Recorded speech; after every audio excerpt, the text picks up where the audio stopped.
siang Bapak Ibu Asesor Sertifikasi Dosen Gelombang 1 tahun 2026 yang saya hormati. Salam sejahtera untuk kita semua. Perkenankan saya menyampaikan pernyataan diri dosen dalam unjuk kerja Tridharma Perguruan Tinggi khususnya pada bidang pengajaran. Perkenalkan, nama saya Boni M. Giri, Sarjana Komputer, Magister Computer Science. Saya adalah dosen pada program studi Teknologi Informasi Fakultas Teknik Universitas Citra Bangsa. Pada kesempatan ini, saya akan menyampaikan praktik pembelajaran yang saya terapkan pada mata kuliah Manajemen Keamanan Informasi atau disebut dengan Manajemen Sistem Informasi. Pada mata kuliah ini memiliki bobot 3 SKS, terdiri atas 2 SKS teori dan 1 SKS praktikum atau studi kasus.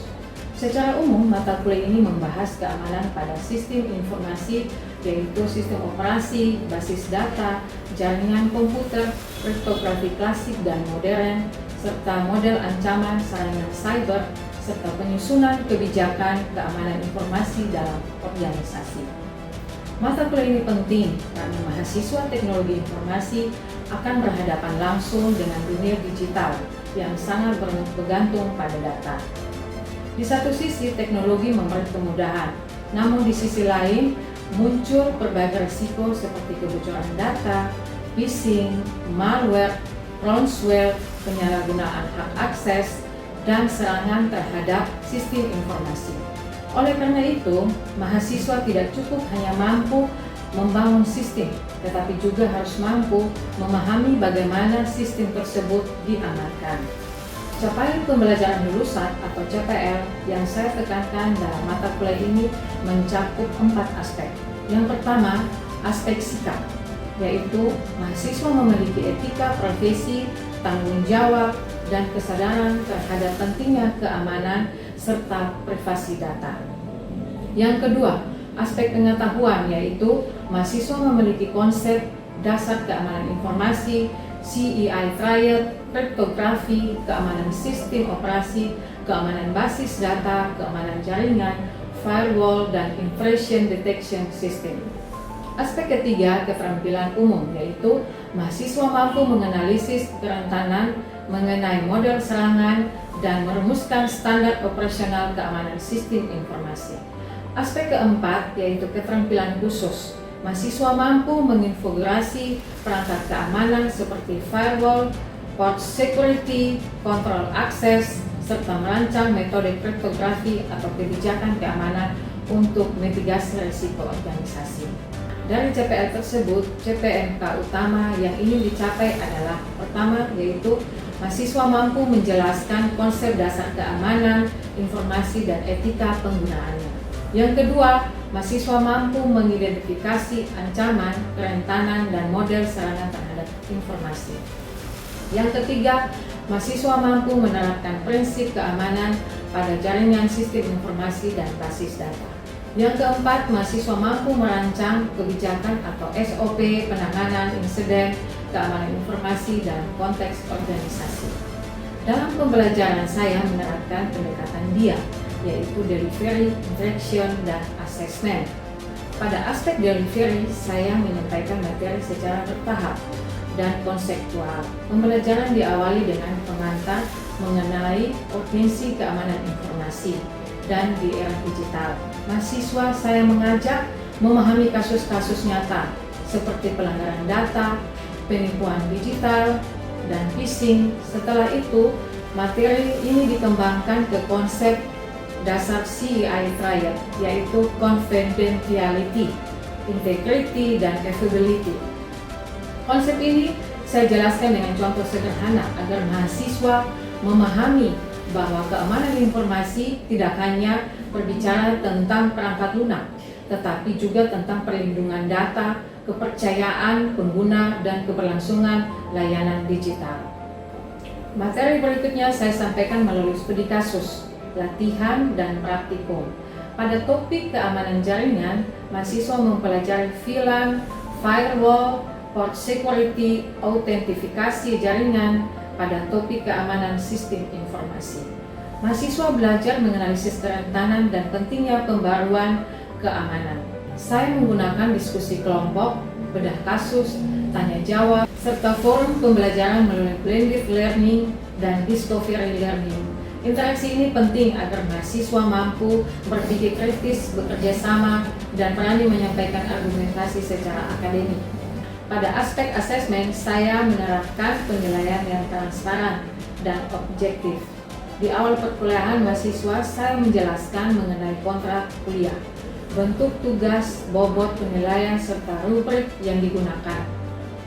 Komponen penilaian terdiri atas aktivitas partisipatif sebesar 20%, hasil tugas sebesar 25%, kuis dan kehadiran sebesar 10%, ujian tengah semester sebesar 20%, dan ujian akhir semester sebesar 25%.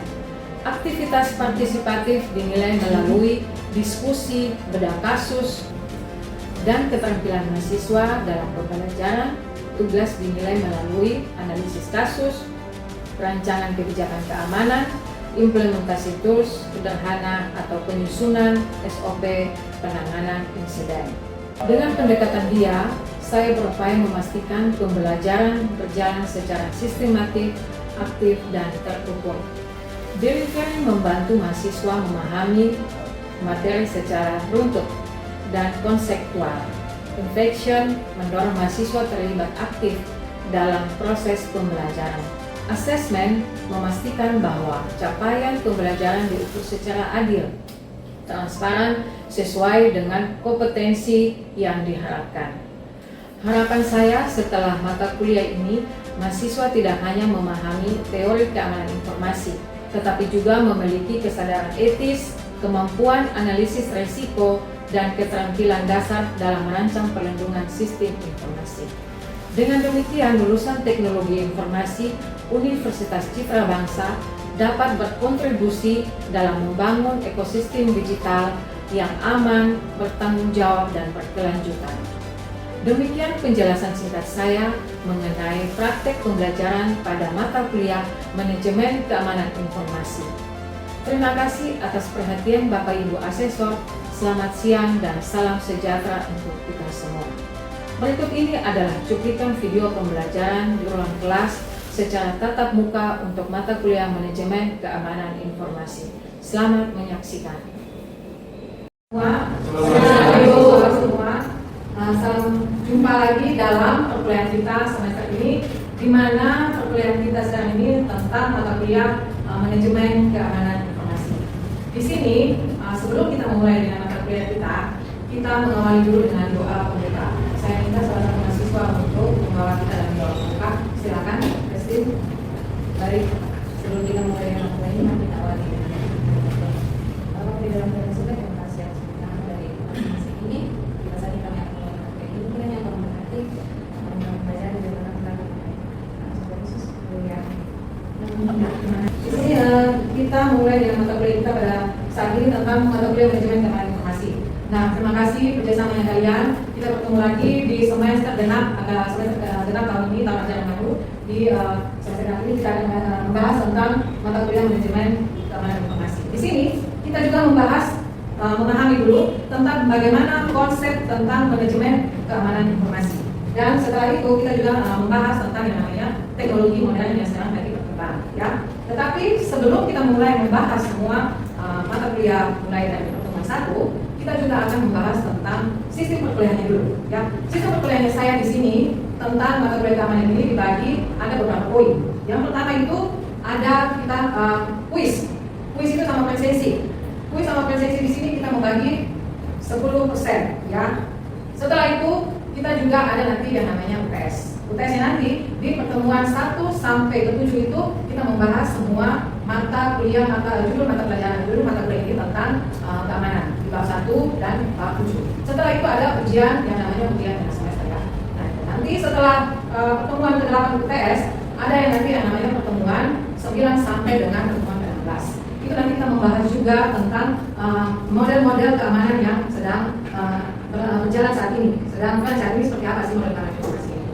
Ya, jadi itu nanti ada nilai poinnya UTS berapa? UTS yang di sini saya bagi dalam 40, UASnya juga 40 ya. Jadi nanti siapa yang tidak mengikuti ujian baik UTS, UAS ataupun namanya tugas-tugasnya nanti, itu semua ada pembagian nanti dari saya ya saat kalian sedang mulai dengan pekerjaan yang baik. Oke, di sini tentang manajemen keamanan informasi ya. Di sini tentang manajemen keamanan informasi yang pertama, tujuan dari deskripsi kuliah ini ya. Tujuan dari deskripsi kuliah ini ada 5 poin di sini. Yang pertama, tujuan itu apa? Memahami konsep dasar keamanan sistem komputer. Yang kedua, tentang mempelajari kriptografi klasik dan modern seperti apa. Dan yang ketiga itu menganalisa ancaman dan sistem operasinya seperti basis data dan jaringannya, keamanan jaringan seperti apa ya. Dan yang keempat itu tentang merancang kebijakan keamanan organisasi, di mana kita bisa melihat nanti keamanan seperti apa yang digunakan pada saat ini teknologi yang sedang berjalan ya. Dan yang kelima itu meninjau tren juga sistem keamanan global yang sekarang lagi trennya juga. Nanti kita membahasnya di situ ya. Deskripsi kuliah di sini, deskripsi kuliah itu tentang memberikan landasan teori praktek mengenai proteksi infrastruktur digital seperti apa. Nah, mahasiswa di sini diajak untuk melakukan yang namanya studi kasus nyata terhadap insiden keamanan cyber untuk memperkuat pemahaman strategis ya. Nah, di sini sebelum kita memulai lagi membahas lebih dalam, di sini kita akan membahas konsep dasarnya dulu. Nah, segitiga apa ini namanya? CIA. Nah, di sini segitiga CIA ini ada tiga poin yang harus kita lihat. Yang pertama tentang kerahasiaan atau dimana untuk mengakses data seseorang itu tidak boleh ada rahasia istilahnya terbocor ya. Seperti ada rahasia misalnya, contohnya saja seperti PIN kalian, PIN ATM saja. Otomatis itu pastikan punya kalian saja ya, orang lain tidak boleh menggunakannya ya. Seperti itu. Nah, yang ketiga apa itu? Yang kedua di sini apa? Yang keduanya. Nah, yang kedua ini menjamin apa? Data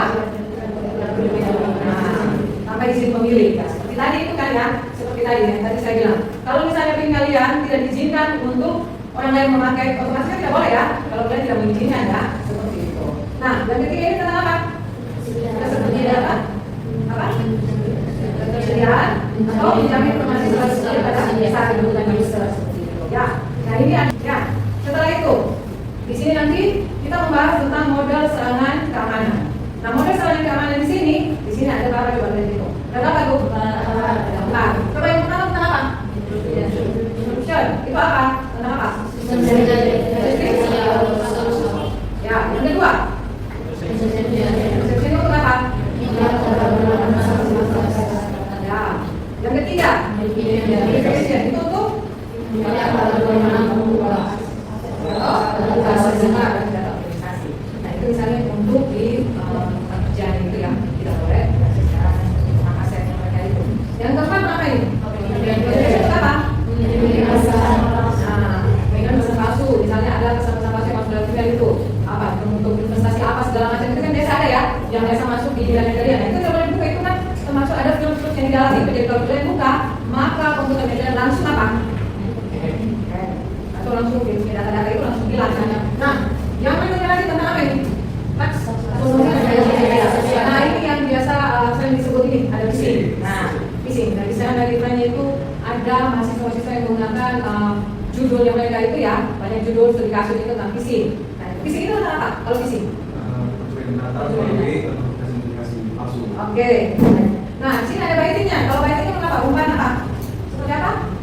Umpan seperti USB. Misalnya di malware-nya itu dia berlagak rahasia untuk memancing korban. Seperti itu tadi misalnya ada yang lewat telepon, ada yang lewat email itu. Jadi kan banyak yang terkaji. Ini saya membutuhkan misalnya di email itu saya membutuhkan berapa banyak teman untuk nanti bisa menghasilkan uang sebanyak ini. Nah, itu hati-hati. Itu bisa memancing anak-anak atau memancing setiap orang yang membacanya di situ pasti akan tergerak untuk membukanya. Itu juga masuk apa namanya yang tidak terlalu gitu ya.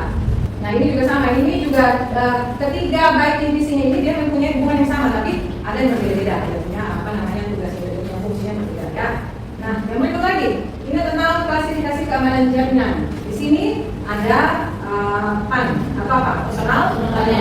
Nah, ini radiusnya ini hanya kecil, cuma berapa meter saja? 4 sampai 5 meter. Sedangkan LAN atau local area networking itu radiusnya lumayan ya. Dia dari 100 sampai berapa? 20 meter.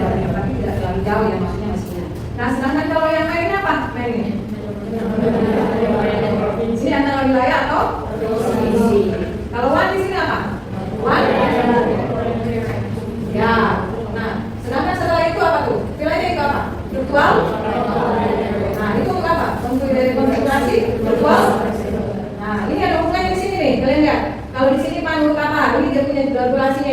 radiusnya ini tidak terlalu jauh ya. Sedangkan kalau untuk LAN, misalnya ini untuk yang di LAN ini, dia radiusnya itu memang tidak terlalu jauh, tidak terlalu ini, tapi dia lumayan 100 meter sampai 2 kilometer. Nah ini yang digunakan pada saat ini yang sedang di setiap tempat kerja ataupun sebuah distribusi seperti itu banyak digunakan untuk supaya pencegahan, ya pencegahan keamanannya supaya tidak bocor ke orang lain seperti itu, ya. Nah ini kalian lihat ada aplikasi yang paling rentan. Misalnya kalian juga biasa menggunakan yang namanya laptop ya, seperti itu. Di office yang kalian itu sering ada yang terdapat misalnya tidak bisa dibuka. Ya, nah itu mungkin ada aplikasi atau apa yang mungkin kalian sering buka itu, makanya beberapa virus di situ ya. Makanya di Microsoft Office-nya itu sering terjadi masalah. Ya, nah ini web browser-nya. Contoh kalian bisa menemukan link yang istilahnya banyak apa-apa. Jadi dia, tapi itu tidak terlalu besar dibandingkan itu. Nah ini Android juga. Dari sini 12,5%. Nah, kalau kalian kan semua kan pakai ya, pakai yang namanya Android ya, otomatis kan itu juga banyak. Itu paling rentan mendapatkan serangan. Itu dalam tahun 2019. Tapi untuk yang kesini pasti otomatis lebih banyak lagi ya, seperti itu. Nah ini Java. Ini Java ini untuk pengembangan itu. Ya, itu juga nanti itu banyak juga banyak dia terdeteksi di situ. Di saat kalian membuka aplikasinya itu. Ya. Nah ini lapisan perancangan operasi sistem yang aman. Di sini ada beberapa nih. Ada coba dihitung berapa nih? Berapa strategi penanganannya? 5. Yang pertama apa? Misi. Nah ini untuk apa? Terus yang kedua? Pembatasan? Dan login. Setelah itu yang ketiga apa? Ini legitimasi apa? Untuk apa? Variabel class dan apa? Untuk keamanan file itu apa? Atau kalian write dan apa? Keamanan kernel untuk apa ini? Nah ini di dalam di sini ini untuk lapisan perancangan sistem operasi yang tadi sudah dibahas di awal itu tentang sistem basis datanya itu ya. Di dalam itu ada operasi sistem operasi seperti apa? Ya. Nah, yang berikut lagi di sini tentang manajemen keamanan database. Nah, ini juga sering banyak ya. Dan mata kuliah misalnya mata kuliah pertama itu kita sudah membahas yang di waktu semester awal, semester 1 ada tentang manajemen sistem informasi ya. Di situ juga banyak tuh tentang banyak membahas tentang informasi yang sekarang lagi selainnya itu. Nah, ini 10 ancaman ke atas, tetapi saya cuma mengambil 5 yang biasa paling pentingnya itu ya. Yang pertama itu apa? Injection. Yang kedua, password. Ya. Yang ketiga, hak akses. Nah, terus itulah Pak DNS ya, yang baru aktif. Yang kelima lagi apa? Barcode apa? Overflow. Nah ini untuk manajemen keamanan database di sini. Nah ini best practice ini seperti apa? Implementation let's berikan hak akses ini untuk yang diperlukan karyawan untuk bekerja. Jadi misalnya ini untuk suatu perusahaan. Jadi dia punya sistemnya itu dienkripsi, tidak boleh digunakan. Ya, maksudnya itu sangat rahasia, jadi tidak bisa digunakan oleh orang lain seperti itu. Ya, nah ini lagi kategori yang kalau di Indonesia mulai tahun 2020 itu paling banyaknya itu adalah dia warnanya apa? Hijau atau ini hijau yang ini yang lainnya, tapi yang ini yang apa? Biru. Kalau yang merahnya ini untuk 19%-nya. Trojannya ini trojan itu seperti virus yang ini ya, dia mengalami trojan itu, jadi di situ 12% misalnya. Tapi yang lain itu dia masih lumayan, ada banyak macam kategori malware bisa Indonesia. Ya. Yang berikutnya lagi, ini yang namanya cara kerja siklus malware di sini. Ya, ini yang tentang domain. Domain ini di sini tentang malware yang tidak aktif menunggu terhijau seperti tanggal tertentu. Nah ini menggunakan tanggal. Jadi tanggal tertentu saja yang bisa dipakai. Tetapi yang kedua ini propagation ini malah menyalurkannya ke program untuk memori lain seperti itu. Yang ketiga apa ini? Itu apa? Coba satu-satu. Apa? Yang ketiga itu apa? Nah itu untuk apa? Fase di mana malware aktif karena kondisi terpenuhi. Terus yang keempat? Execution telah melakukan ya, oke, melakukan menghapus file atau merusak sistemnya seperti itu ya. Nah, di sini ada data cryptography, encryption yang tadi saya bilang, yang sudah kita bahas sebelumnya itu, dan decryption itu. Ya, ini metode kuncinya di sini. Kalau simetrinya ini sebut apa? Ini sama untuk ekspresi dan ekspresinya. Kalau asimetri untuk apa? Nah, di sini ada nih untuk penggunaannya di sini. Ya, plain text itu untuk apa? Pesan asli yang dapat? Kalau hypertext itu apa? Pesan apa? Pesan asli. Nah, ini ada hubungannya di sini. Jadi ini yang namanya untuk apa namanya strength ini. Jadi ini kata kunci di sini. Jadi dia untuk kata simetri, kata kunci. Kunci sama dengan untuk enkripsi dan dekripsinya. Jadi ada hubungannya ya. Nah, sampai di sini mata kuliah kita hari ini mungkin ada pertanyaan tentang materi ini dari setiap mahasiswa. Saya berikan kesempatan untuk kalian bertanya. Benar Ibu. Ya, silakan. Silakan. Perkenalkan, nama saya Dewa Taufik Rubana. Saya ingin bertanya nih Bu soal konsep dasar segitiga siaran tadi. Jadi di dalam organisasi jika mereka memiliki keterbatasan sumber daya, unsur siaran tersebut itu mana yang harus diprioritaskan terlebih dahulu? Karena dari unsur siaran tersebut ada yang namanya probability, integrity, dan juga ability. Nah itu sebenarnya keterbatasan sumber daya apa yang harus diprioritaskan? Baik, terima kasih Dewa untuk pertanyaan yang saya sampaikan di sini. Untuk pertanyaannya itu sangat konseptual. Nah, dalam domain keamanan informasi tidak ada satu elemen pun dalam CI itu, atau kan CI itu singkatannya apa tadi? Nah, itu dia lebih unggul dari yang lain seperti itu. Nah, penentuan skala prioritas itu sepenuhnya itu tergantung pada core bisnisnya itu. Misalnya dari hasil analisis resikonya seperti apa.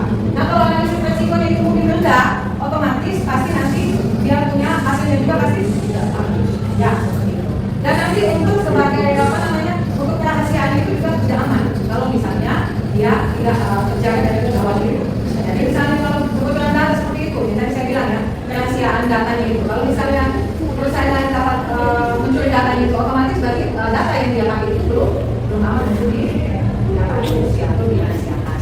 Ya. Berarti ketiga unsur tersebut merupakan prioritas. Ya, merupakan prioritas yang sama. Jadi ada hubungannya itu ya. Ya, oke. Ada satu lagi, masih ada dua. Ya, silakan.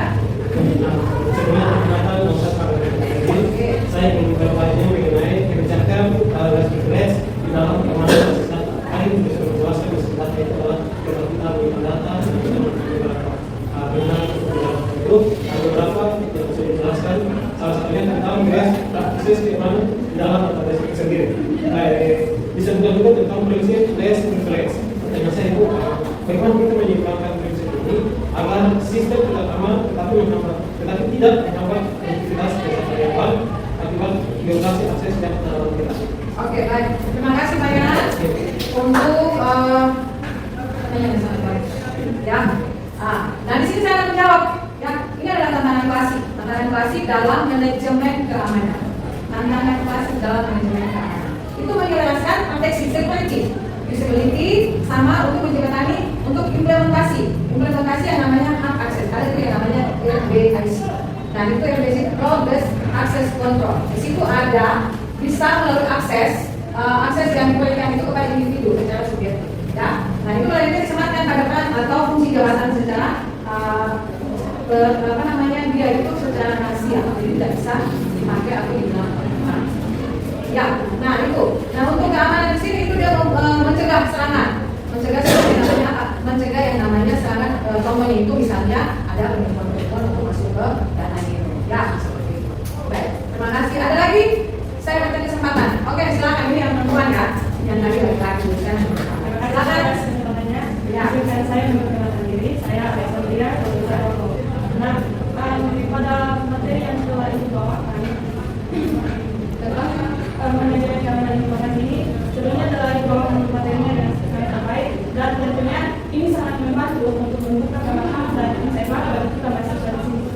Nah, salah satu topik yang ibu bawakan tadi itu mengenai cara kerja dan siklus untuk deteksi keamanan malware. Nah, jika kita melihat tadi dari fase siklus malware yang saya catat di sini yaitu terdapat dormant, propagation, triggering, dan execution. Nah, pertanyaannya ini